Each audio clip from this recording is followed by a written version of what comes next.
Mag-unboxing tayo sa nabili kong sapatos. Okay, so dito tayo ngayon. We'll do unboxing of this shoes, no? Timberland. Tignan natin kung matibay talaga yung nabili. Okay, 5, 4, 3, 2, and 1. Hi guys, ito na yung bubuksan natin na shoe box. Naka paper bag pa siya, no? Doon sa loob yung shoes, size 9.5. Okay, tingnan natin na guys kung maganda ang laman nito. Unti-unti natin binubuksan. Okay, so dahan-dahan lang. Ayun, no? Okay, lagyan natin dito. Magagamit pa natin yan. So this is a brand new Timberland shoes. Okay, yan, no? Ganda ng box, no? Yan, 9.5. Wala po silang ano yung mga tawag dito, ibang sizes yata nito, na basta ang sabi lang sa amin is yung kunyari isang size lang, kunyari 9.5, isa lang yan. Size 10, isa lang. Size 11, isa lang. 11, ganun lang po daw. So ayan po yung presyo. Ayan. Okay, Timberland Premium Olive Nubuck. Nubuck. Okay, yan na po. So bubuksan na natin yan, no? Nabuksan na actually. Okay, tanggalin yung plastic. Okay, yun, no? Wow, new shoes. Okay, tama-tama. Tingnan nyo, nakatinelas ako yan.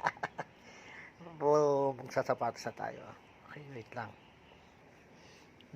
Medyo mabigat siya kasi boots, no? Medyo mabigat kasi boots type siya. So ayan, tingnan nyo, Timberland original po siya.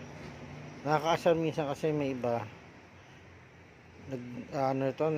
magawa ng fake, pero ito naman original to kasi galing to sa mall. Hindi naman ako siguro bebenta ng peke sa mall. Naka-embossed siya.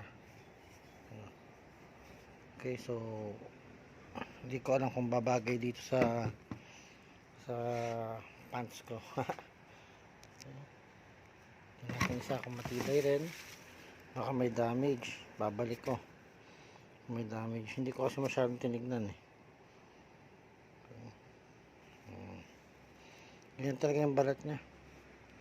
Pure leather, Timberland. Okay. Sabi sa akin nung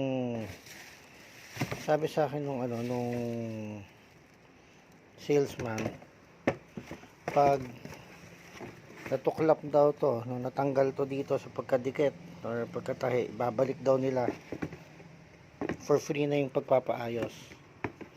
Okay, yan, o, leather. Ganda, no?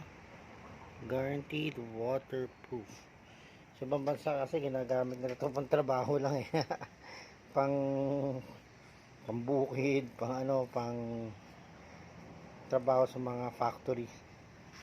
Pero dito sa Pilipinas ginagamit pang forma. Di ba, isipin nyo? So okay na, subukan natin pumorma minsan na naman eh. Kailangan minsan nakapantalon tayo at saka nakasapatos kasi kailangan daw eh, guro, kailangan hindi pwedeng lagi nakatsinelas. So ito na, I like the shoes and it looks durable kasi Timberland nga yan. And isipin mo yung labanan nila, sabi pag nasira na yan after 10 years or 5 years, balik daw yung yung babalik daw nila yung pagkakabit. Ganun sila lifetime warranty. Siyempre, yung pagkapudpud, hindi nakasama yun, hindi napapalitan yun. Pero yung tanggal dikit, after 5 or 10 years, tanggal yung dikit ay sila magbabalik. Okay, good job Timberland, Philippines. Original yan. Yan, guaranteed waterproof. Okay, so guys, gotta go. Magsusot ako ng shoes na. Okay. Oh, yan. Nice one. Okay. Bye-bye.